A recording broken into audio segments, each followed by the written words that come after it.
YouTube, this is Pecktec, and today I want to talk to you about Java Fern and a couple of other plants that are really common beginner plants. I get a lot of questions about what kind of plants should I just got an aquarium and I want to try plants. What kind of plants should I try? Well, I recommend the big three for beginners: Java Fern, Java Moss, and pretty much any type of Anubis.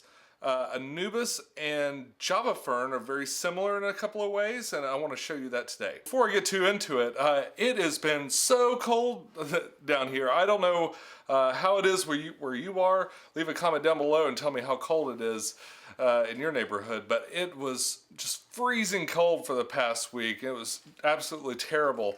My pond was completely frozen over. It was really pretty bizarre. I left the waterfall going a little bit too long and I made a glacier, so that's pretty neat.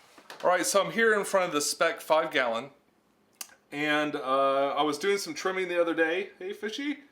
I was doing some trimming the other day and I noticed that my Java Fern is starting to propagate. Now, it propagates through the leaves, so a leaf will die, and a baby version of that plant will actually spawn up right on the leaf. It's sort of attached to it. I'm going to break one off and let you take a look.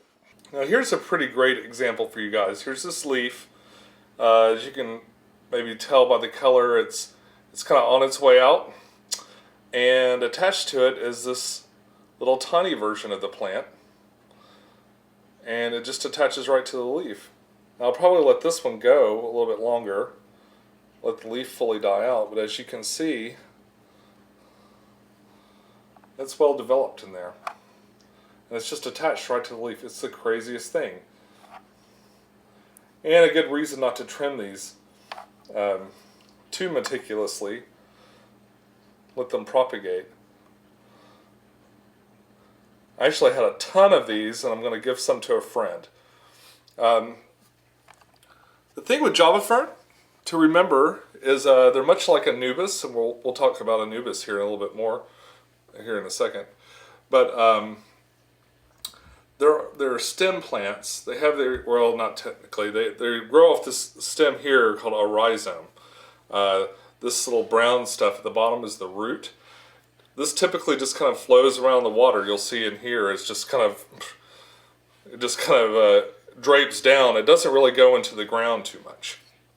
The best way to plant this is to find like some driftwood or a rock and tie it down with some twine, like some thread of some sort. That works really well.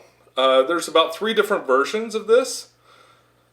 And let's see, we've got the narrow leaf version, we have the normal version, which I believe this is, and we have, I think it's called Wendetti, I don't know, I'm not sure about the pronunciation of that, but I'll put it right here. Here we go. And it's got leaves that just sort of have it fans out at the end, and it's got some real, like a lacy kind of pattern at the top of the leaf. It's really interesting.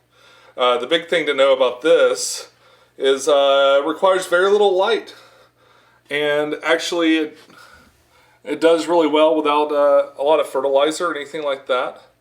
These are some babies that I've just plucked right off of some dead leaves in here, and you can either float these in your aquarium and let them end up where they end up, or you can jam them into a piece of wood. The main thing is just don't bury this. Don't bury the roots. Don't bury the rhizome. You can set it right on the ground if you want, but don't put it under the ground. This will just rot if you put it underground, and the whole plant will die. That's one of the few ways you can kill this plant. It's very hardy. It's a great beginner's plant, and one of my favorites. Okay, so here we are looking into the Fluval Edge 12-gallon, and here I've got 2 different types of Anubis. This is an Anubis nana. You notice it's got the small leaves. Most Anubis have a very similar traits. Okay, they grow in a rhizome, which I'm going to pull one out and show you in just a second. And you don't bury the rhizome in the ground. You leave it above ground. I basically, if you watch the setup for this, where I went from the 5-gallon to this 12-gallon, I just pulled this huge plant out and just kind of wedged it with some rocks to keep it in place. And that's literally all the planting I did, and nothing in the ground or anything. Those roots will grow down into the ground, unlike the Java fern. Those roots will actually make their way down into the ground, but you don't have to start with them that way. You can just like put them in there and they'll make their way down. This is a different type of Anubis, and I think I figured out what it was. I can't remember off the top of my head, but it's right here. So,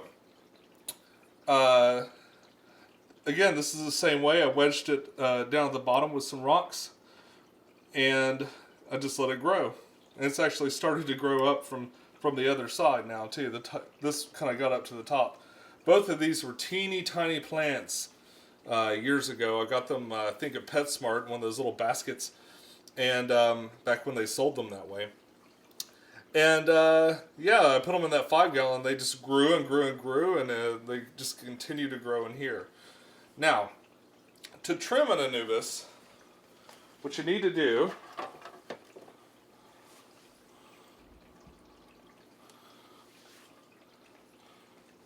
I'm going to use some scissors here.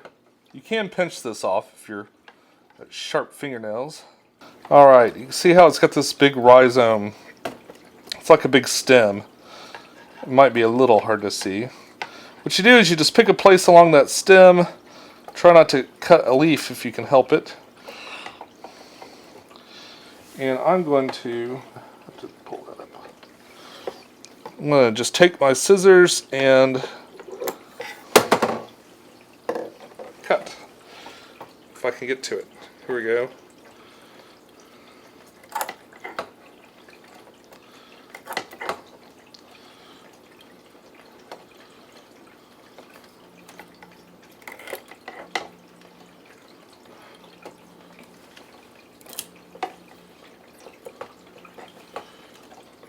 Alright, so now I've trimmed a piece off. I've cut the rhizome in half.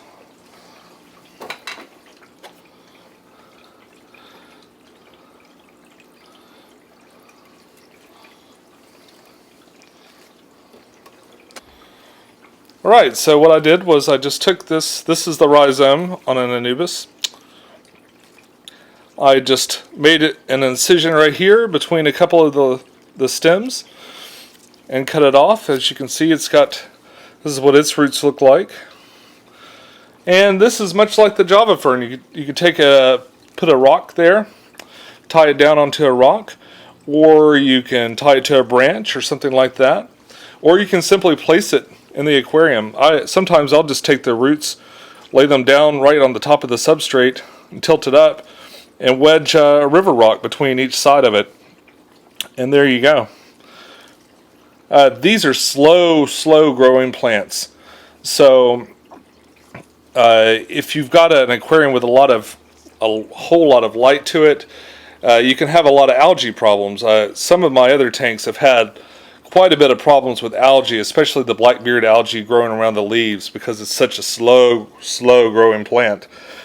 Trimming it like I just did will actually help a lot. Really get it going. This one's going in a bag to give to a friend, and we'll move on to our next plant. And here we are at the 30-gallon, where I want to show you the final plant of this video. Now, I said Java moss, but I think that this is technically Christmas moss. It's just got a little bit different texture, but it's very similar as far as the care it needs and that sort of thing. So we'll just assume that everything I'm telling you about this works for either. This moss has gotten really huge. I actually just trimmed it back recently.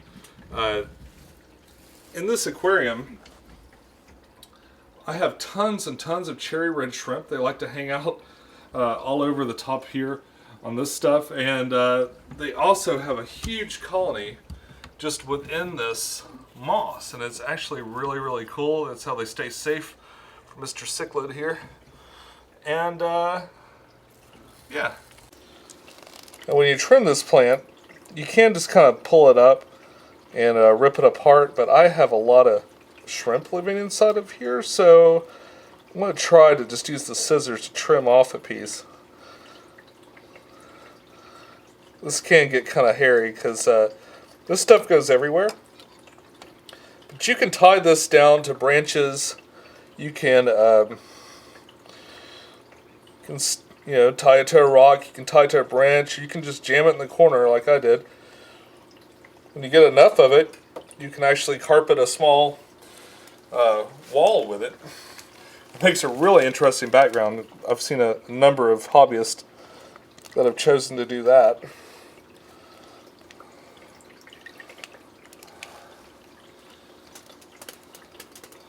And there we have it. It looks much like regular moss that you'd see on a tree or something like that, but it grows like crazy in the aquarium. It's a great way for fry to hide and stay safe from other predators or small fish like the cherry red shrimp. Love this stuff. All shrimp seem to love this stuff for some reason. And yeah, you can pull it apart. You can trim it. If you have turtles, they like to eat it. There's a turtle here in Tennessee at the Rainforest Cafe that you can get a discount if you bring a wad of this in for the turtle to eat. So that's pretty cool. Java moss. And so there you have it, the very best plants for beginners.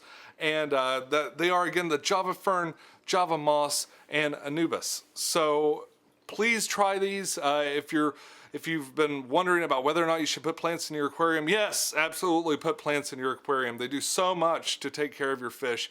And you won't believe how beautiful they become. I mean, one thing I forgot to mention about the Anubis is they actually they'll bloom and they'll have like a small little flower come off of there, and it's just terrific. And it's a really easy way to get some early success with a planted aquarium. So I wish you the best of luck, and I'll see you soon.